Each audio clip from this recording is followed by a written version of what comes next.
गर्मियाँ आ गई। अब तो सारे पंछी घर में ही रहेंगे, कोई बाहर नहीं आएगा। अब मैं शिकार करके कैसे लाऊं मेरे बच्चे? अब तो हमें कई दिन भूखा भी रहना पड़ेगा। अरे मेरी भोली माँ, हमने ये नया फ्रिज खरीदा है। आप शिकार करके अभी से ले आइए, हम फ्रिज में उसे जमा देंगे, फिर पूरी गर्मी खाएंगे। अरे वाह मेरे बच्चे, तू तो बड़ा होशियार है। मैं ऐसा ही करती हूँ। आज से ही नरम नरम ताज़ा मांस लेकर आऊँगी और फ्रिज में रख दूँगी। बाज मम्मा नरम नरम मांस लेने जाती है। एक जगह पे कई पंछियाँ छुपन छुपाई खेल रहे थे। तभी वहाँ से चील मम्मा नरम नरम एक बच्चा उठा लेती है। छोटे से बच्चे को लेकर वो जल्दी से अपने घर चली जाती है। अरे हमारी दोस्त को तो पास उठाकर ले गई, अब हम उसकी माँ को क्या जवाब देंगे? हाँ हाँ मेरा दोस्त। हाँ। सुना है चंपा के लड़के को बस चिल उठा ले गई है। तुम घर पर ही रहना मेरी बच्ची, वो बास वापस जरूर आएगी, तुम्हें भी उठा कर ले जाएगी। फिर मैं क्या करूँगी मेरी बच्ची? अंकल, आज जब हम छुपन छुपाई खेल रहे थे तब भोलू को बास चिड़िया उठा कर ले गई है। क्या मेरा छोटा सा भोलू उस बास के हाथ कैसे लग गया? अरे भगवान।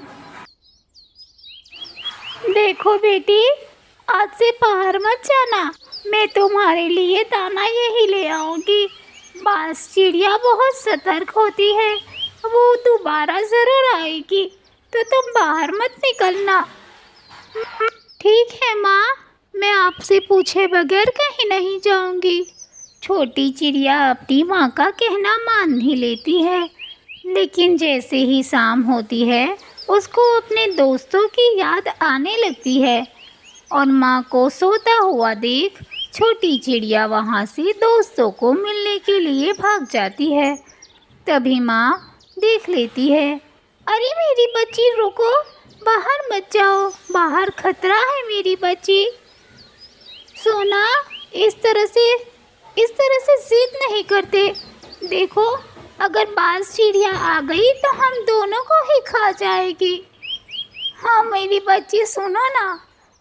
तभी पीछे से बड़ी रफ्तार से बाज चिड़िया आती है और सोना को भी उठाकर अपने साथ ले जाती है। ये ले मेरे बच्चे, अब तुम नरम नरम मांस खाओ और तेजी से बड़े हो जाओ, फिर मेरे लिए भी शिकार करके लाना मेरे बच्चे। देखो दूसरी चिड़िया भी लाई हूँ। अरे माँ, फ्रिज तो बड़ा कान का है, इसमें मांस ताज़ा ही रहेगा। मैं अभी एक मांस खा लेता हूँ। ये नरम नरम मांस। थोड़ी ही देर खाने के बाद उसके गले में एक हड्डी सी फंस जाती है।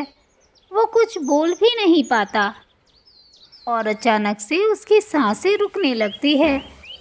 क्या हुआ मेरे बच्चे, तुम खा क्यों नहीं रहे? क्या हुआ? तभी उसकी सांसें ही रुक जाती है। अरे मेरे बच्चे को क्या हो गया? अभी तो मेरा बच्चा खा रहा था। उठ जाओ मेरे बच्चे, ये सब आपके ही कर्मों का नतीजा है। आपने दूसरे को बच्चे को मारा तो देखो आपका ही बच्चा अब मर गया है। इस तरह दूसरे के बच्चे को मारना ठीक बात नहीं है।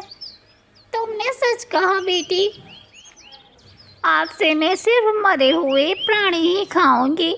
अब बच्ची तुम घर जाओ, मुझे अपना सबक मिल चुका है। जंगल में सबसे कहना अब डरने की कोई बात नहीं।